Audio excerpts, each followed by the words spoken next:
بسم الله الرحمن الرحيم.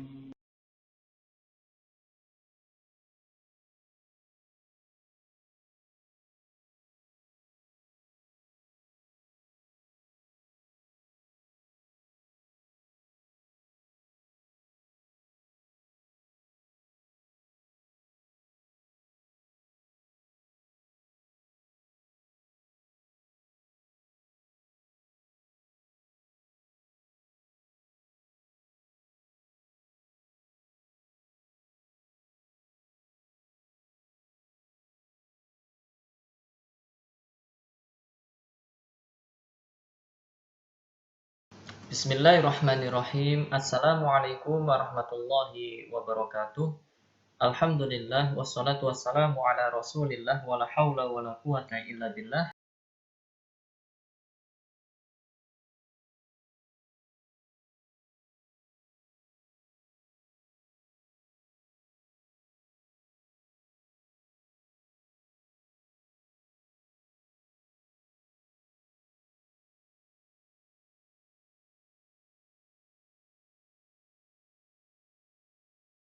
Hari ini dan kita memohon kepada Allah agar Allah memberikan kepada kita semua ilmu yang bermanfaat. A'udzu billahi minasyaitonir rajim. Bismillahirrahmanirrahim. Allahumma ighfir li dhunubi wa liwalidayya wa lil mu'minin. Allahumma inni as'aluka ilman nafi'a wa rizqan thayyiba wa amalan mutaqabbala. Siswa-siswi SD Islam Imam Syafi'i Sangatta, pelajaran kita hari ini yaitu Al-Quran dan Hadis. Dan materi pelajaran kita hari ini yaitu hadis tentang anjuran menahan marah. Ya, anjuran menahan marah. Kompetensi dasar yang harus kalian kuasai di pelajaran kali ini, yang pertama yaitu menghafal hadis tentang anjuran menahan amarah. Jadi jelas kalau kompetensinya menghafal hadis, maka kalian harus hafal. Ya, maka harus menghafal hadis tersebut. Yang kedua, menjelaskan hadis tentang anjuran menahan amarah, yaitu artinya. Jadi menghafal hadis dan artinya. Yang kedua, menjelaskan manfaat karena mampu mengendalikan amarah. Apa sih manfaatnya kita mengendalikan amarah? Kemudian yang keempat, menyebutkan cara untuk mengendalikan amarah itu apa? Ya, amarah itu adalah marah. Bagaimana cara-cara untuk mengendalikan amarah kita ketika kita sedang marah. Jadi ini kompetensi dasar yang akan kita pelajari di hari ini. Hadis tentang anjuran menahan amarah. Dari Anas bin Malik radhiyallahu ta'ala anhu, Rasulullah sallallahu alaihi wasallam bersabda, Man kaffa ghadabahu kaffallahu anhu azabahu. Kita ulangi lagi ya. Man kaffa ghadabahu kaffallahu anhu azabahu. Gampang ya, pendek, gampang. Insya Allah kalian dengan membaca 20 kali, insya Allah sudah bisa hafal. Man kaffa ghadabahu kaffallahu azabahu. Artinya, barang siapa yang dapat menahan amarahnya, maka Allah akan menahan siksanya dari orang tersebut. Hadis riwayat At-Tabrani. Jadi dalam menghafal hadis nanti ya, dalam menghafal hadis dan menyetorkan hafalan hadis kalian dibaca dari perawi hadis. Jadi An Anas bin Malik radhiyallahu ta'ala anhu, Rasulullah sallallahu alaihi wasallam bersabda, Man kaffa ghadabahu kaffallahu anhu adzabahu. Barang siapa yang dapat menahan amarahnya, maka Allah akan menahan siksanya dari orang tersebut. Hadis riwayat At-Tabrani. Jadi gitu ya cara menghafal hadisnya. Jadi Ustadz ulangi lagi cara membacanya. Man kaffa ghadabahu kaffallahu anhu adzabahu. Man kaffa ghadabahu kaffallahu anhu adzabahu. Man kaffa ghadabahu kaffallahu anhu adzabahu. Jadi dalam menghafal itu dibaca dulu berkali-kali sampai melekat dalam pikiran, baru kita berusaha menghafal. Penjelasan makna hadis. Man, ya. Man ini artinya barang siapa. Ya. Kalau membaca hadis tidak seperti Al-Qur'an nggak masalah. Jadi ini kan harusnya kalau di dalam Al-Qur'an ini huruf ikhfa. Nun mati bertemu kaf adalah ikhfa, harus dengung. Mangkaffa, ya. Jadi kalau hadis nggak masalah, baca jelas pun nggak masalah. Man kaffa, man kaffa ghadabahu kaffallahu anhu adzabahu. Ya, jadi nggak masalah kalau membaca hadis. Karena baca hadis tidak seperti membaca Al-Quran. Kalau membaca Al-Quran harus menggunakan kaidah tajwid, kaidah nun mati dan tanwin, itu harus, ya. Kalau ini bacaan ikhfa, maka kalau ini Al-Quran harus diikhfakan. Man kaffa, ya. Tapi kalau hadis nggak masalah. Man kaffa ghadabahu kaffallahu anhu adzabahu. Man artinya barang siapa. Kaffa, kaffa yakufu. Kaffa ini fi'il madhi, ya, domainnya huwa. Man kaffa artinya barang siapa yang menahan. Kaffa itu menahan. Kaffa ghadabahu. Apa ghadab? Ghadabahu, hu ini adalah domir muttasil. Kalian masih ingat domir muttasil? Ya, huwa. Ghadabahu. Ya, ghadabun itu artinya kemarahan, amarah.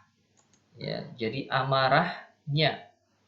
Ini hu ini adalah domir kata ganti yang disambungkan ke ghadabun. Ya, amarahnya. Jadi ghadabahu. Kafallahu adzabahu. Nah, adzabahu ini juga ada domir mutasilnya. Aslinya adzaba ketemu huwa, adzabahu. Adzabun kan jelas siksa, ya, siksanya. Jadi jelas ya, man kaffa ghadabahu kafallahu anhu adzabahu. Barang siapa yang menahan amarahnya, maka Allah akan menahan siksanya untuk orang tersebut, yaitu untuk orang yang menahan marah tadi. Jadi Allah akan menahan siksanya bagi orang yang menahan marah. Ya. Jadi keutamaan orang yang bisa menahan amarah yaitu tidak terkena siksa Allah Subhanahu wa taala. Tayyib, kita masuk ke penjelasan hadis. Penjelasan hadis di atas. Marah adalah sesuatu yang manusiawi. Ya, kita sebagai manusia memiliki amarah dan terkadang juga marah. Namun marah ini bisa merugikan kalau tidak terkendali. Ya, kita marah ada kalanya itu baik untuk memberikan pelajaran bagi orang lain. Namun marah ini juga bisa merugikan kita tatkala kemarahan ini tidak terkendali.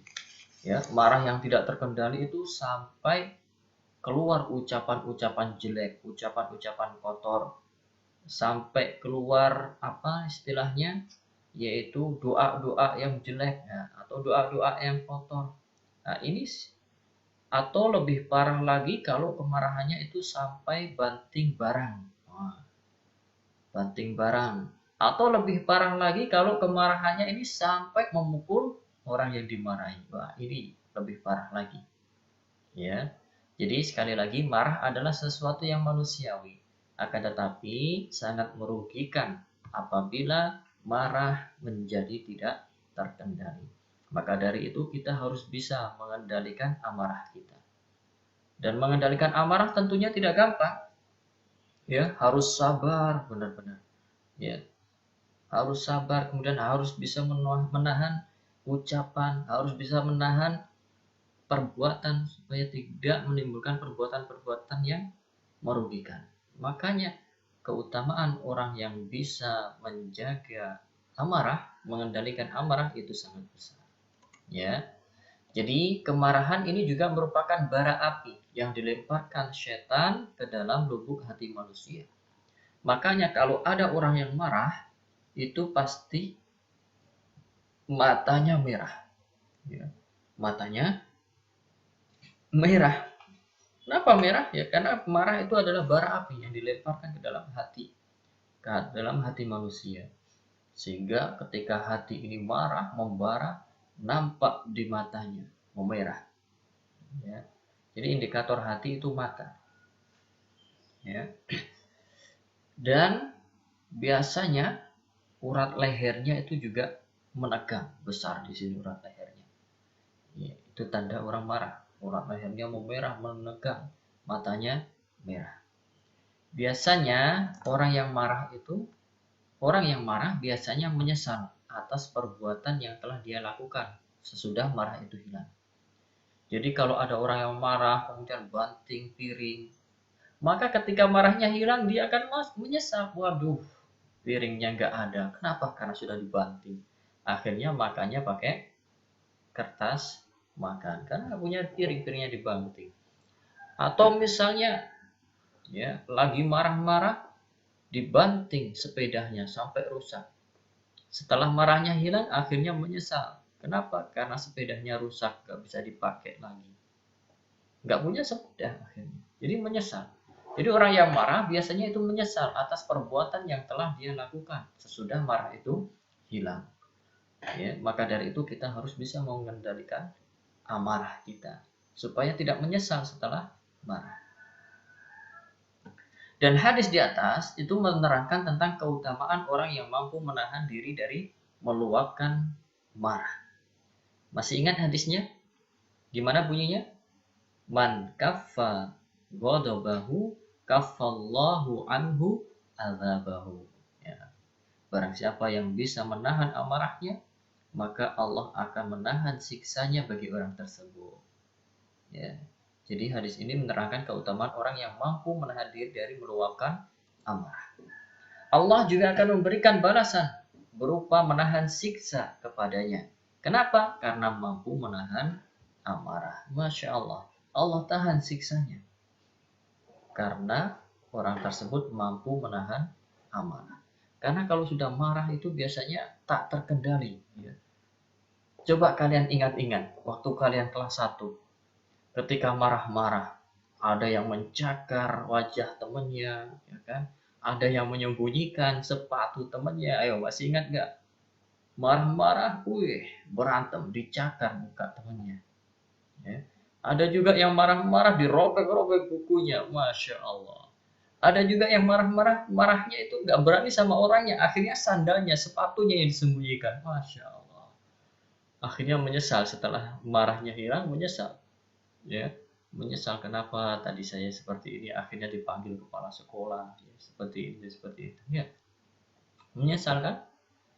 Begitu juga kalian marah itu manusiawi, tapi harus bisa dikendalikan. Karena kalau marah nggak terkendali, itu bisa berbahaya.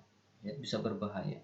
Apalagi kalau keluar ucapan jelek dari mulut ini, maka akan berbuah dosa. Belum lagi kalau keluar perbuatan-perbuatan yang jelek, menampar, memukul, menggaruk, mencakar dan lain sebagainya, merobek-robek bukuan, maka akan rugi kita, akan menyesal. Ya, menyesalnya kapan? Menyesalnya ketika marahnya itu sudah reda, sudah hilang, dan kita pun juga akan malu. Kenapa tadi marah seperti itu? Ya. Allah Subhanahu wa taala dan Rasulnya memuji orang yang mampu mengendalikan dirinya ketika marah. Jadi Allah memuji orang-orang yang mampu menahan marah. Yaitu di dalam surat Ali Imran ayat 134. Kalian bisa baca di buku kalian halaman 89. Allah berfirman, wal kadzibinal ghaidha wal 'afina 'anil nas wallahu yuhibbul muhsinin. Dan orang-orang yang menahan amarahnya dan memaafkan kesalahan orang. Allah menyukai orang-orang yang berbuat kebajikan. Ya, Allah memuji orang-orang yang mampu menahan amarahnya. Nabi SAW juga bersabda yang di bawahnya itu, laisa syadidu bisur'ah innama syadidul ladzi yamliku nafsahu indal ghadab. Yang artinya orang yang kuat itu bukanlah orang yang kuat dalam bergulat. Perhatikan ini, Masya Allah. Orang yang kuat itu bukan orang yang kuat dalam bergulat. Jadi orang yang kuat itu bukan pendekar yang kuat badannya, mampu mengalahkan banyak musuhnya. Bukan seperti itu ternyata. Ternyata orang yang kuat, kata Nabi Shallallahu Alaihi Wasallam, adalah orang yang mampu mengatasi dirinya ketika marah. Ini orang yang kuat. Kalian kuat atau tidak? Kalian ingin jadi kuat? Kalau kalian ingin jadi kuat, kalian harus bisa menguasai diri kalian ketika kalian sedang marah. Karena itu sulit dan berat, membutuhkan kekuatan yang besar. Makanya orang yang kuat itu bukan orang yang mampu mengalahkan 3 musuh, 4 musuh, 5 musuh, atau banyak musuh, tidak. Tapi orang yang mampu mengendalikan dirinya ketika marah. Itulah orang yang kuat, yang diungkapkan oleh Nabi Muhammad SAW.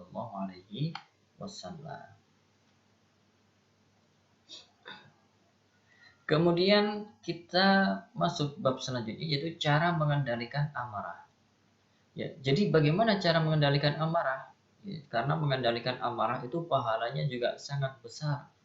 Ya, Allah tidak akan mengazab orang yang mampu mengendalikan amarah, menahan azabnya. Dan Allah juga memuji, Nabi SAW juga memuji orang-orang yang bisa mengendalikan marahnya. Bagaimana cara mengendalikan marah? Maka yang pertama yaitu membaca ta'awudz.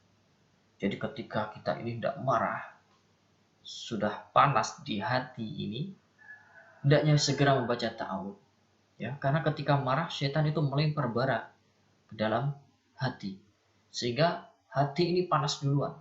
Ketika kita sudah merasakan panas di dalam hati, hendak marah, segera membaca ta'awudz. A'udzubillahi minasyaitonirrajim. Karena ada sebuah hadis diriwayatkan dari Sulaiman bin Sur radhiyallahu ta'ala anhu, beliau berkata, aku pernah duduk di samping Nabi Shallallahu Alaihi Wasallam saat ada 2 orang lelaki tengah saling caci. Salah seorang dari mereka telah memerah wajahnya dan urat lehernya tegang. Beliau bersabda, aku benar-benar mengetahui perkataan yang bila diucapkannya niscaya akan lenyap apa yang ada ia alami atau emosi yang ia alami.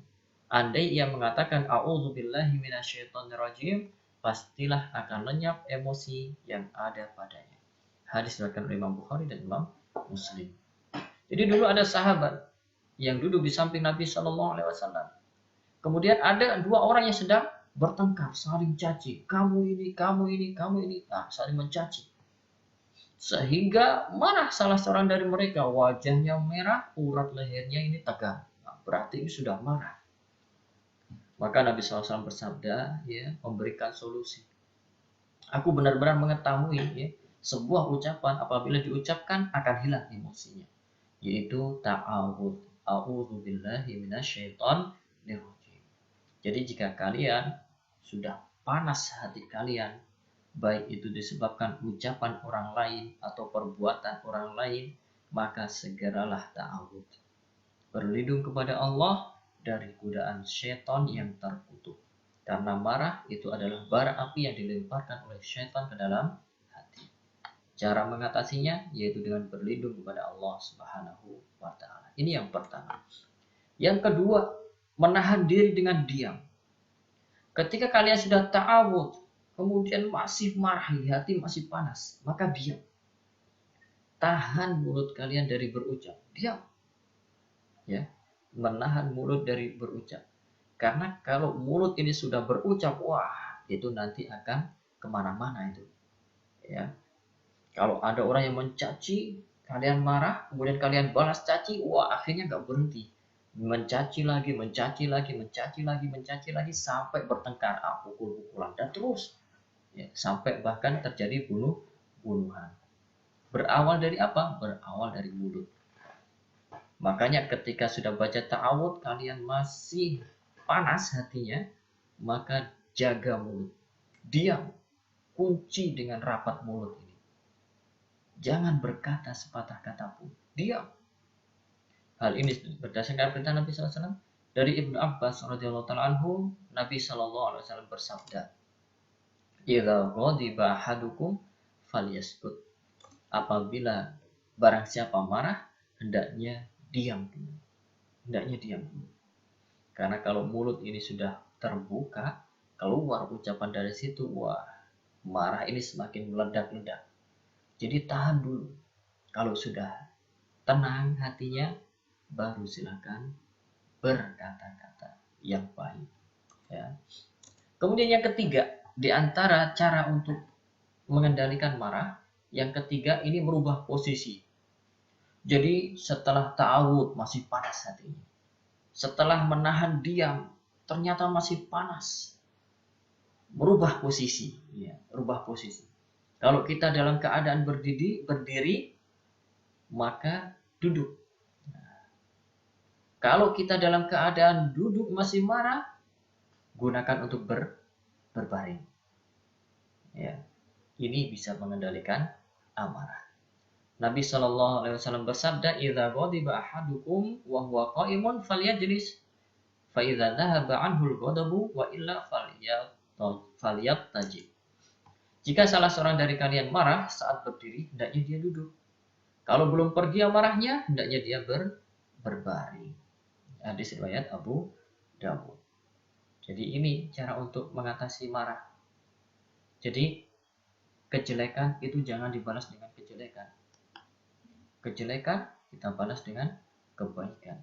Insya Allah kita akan dapat pahala double. Ketika ada teman yang mengejek kita, kita dapat pahala dengan ejekan tersebut. Dan ketika kita balas ejekan tersebut dengan perbuatan baik, maka kita akan dapat pahala lagi.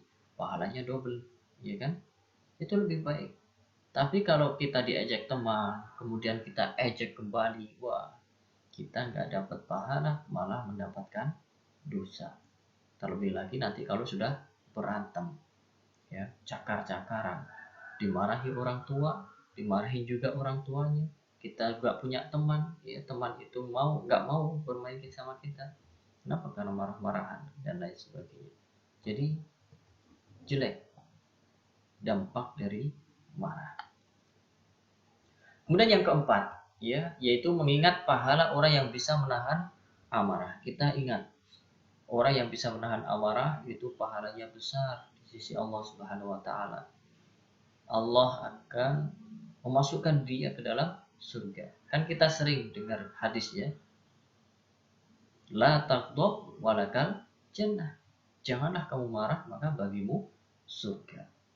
Ya, karena menahan amarah itu berat. Allah balas dengan surga.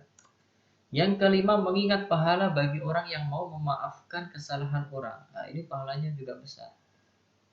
Ya, orang yang paling baik ketika berada masalah adalah orang yang pertama kali meminta maaf. Jadi meminta maaf itu bukan sesuatu yang tercela, ya. Bahkan meminta maaf itu adalah sebuah kemuliaan.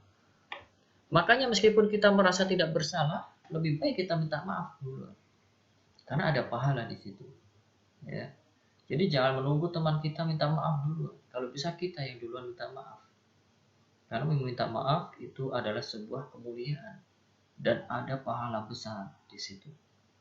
Meminta maaf, kemudian saling memaafkan. Kemudian keenam, membayangkan wajah yang buruk ketika dalam keadaan marah. Ya, perhatikan wajah kalian kalau marah itu merah, matanya merah, wajahnya merah, uratnya sini besar-besar. Kalau kalian ngaca mungkin kalian takut sendiri melihat wajah kalian ketika kalian marah, ya. Bayangkan.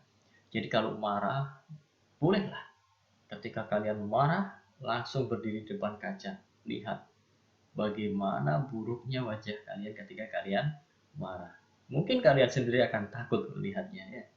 Takut sembunyi di bawah bantal. Jadi bayangkan ketika wajah kalian, ya, wajah kalian yang buruk ketika dalam keadaan marah. Yang ketujuh, menjauhkan diri dari mencaci, menuduh, mengutuk, dan kata-kata kasar lainnya. Hindari mencaci, menuduh, mengutuk ketika sedang marah. Ya, usahakan bisa mengendalikan amarah tersebut. Yaitu tadi, ya, dengan ta'awud yang pertama. Itu penting. Ya, kalau nggak bisa, masih marah, maka diam. Masih marah lagi, ubah posisi. Kemudian ingat-ingat akan keutamaan orang-orang yang bisa mengendalikan amarah. Jadi ini ya hal-hal yang bisa kalian lakukan untuk menahan amarah. Jadi yang terpenting dan perlu kalian ingat yaitu membaca ta'awudz, diam, rubah posisi. 3 itu minimal. Ya, 3 itu minimal harus kalian pahami betul ketika kalian marah. Ini pelajaran kita hari ini. Semoga kalian mendapatkan ilmu yang bermanfaat dan pemahaman yang baik. Untuk tugas yang pertama, hafalkan hadis dan artinya. Ya, hadis tadi, An Anas bin Malik radhiyallahu taala anhu, Rasulullah Shallallahu alaihi wasallam bersabda, "Man kaffa ghadabahu, kaffallahu anhu adzabahu." Artinya, barang siapa yang menahan amarahnya, maka Allah akan menahan azabnya dari orang tersebut. Gitu ya, hadis riwayat Tabrani. Ini yang pertama, hafalkan hadis dan artinya. Yang kedua, kerjakan halaman 91. 91 P apa P? P itu tadi ikut ketik aja, nggak ada P-nya. Jadi halaman 91. Yang bagian kedua itu saja. Halaman 90 nggak usah lah, cukup dihafal. Jadi halaman 91 itu ada 1 sampai 5, kemudian ada tugas yang hijau itu hafalkan hadis di atas beserta artinya. Jadi itu ya tugas kalian hari ini. Semoga Allah Subhanahu wa taala mudahkan kalian dalam belajar, dalam menghafal sehingga kalian mendapat ilmu yang bermanfaat. Subhanakallahumma wa bihamdika asyhadu an la ilaha illa anta astaghfiruka wa atubu ilaik. Assalamualaikum warahmatullahi wabarakatuh.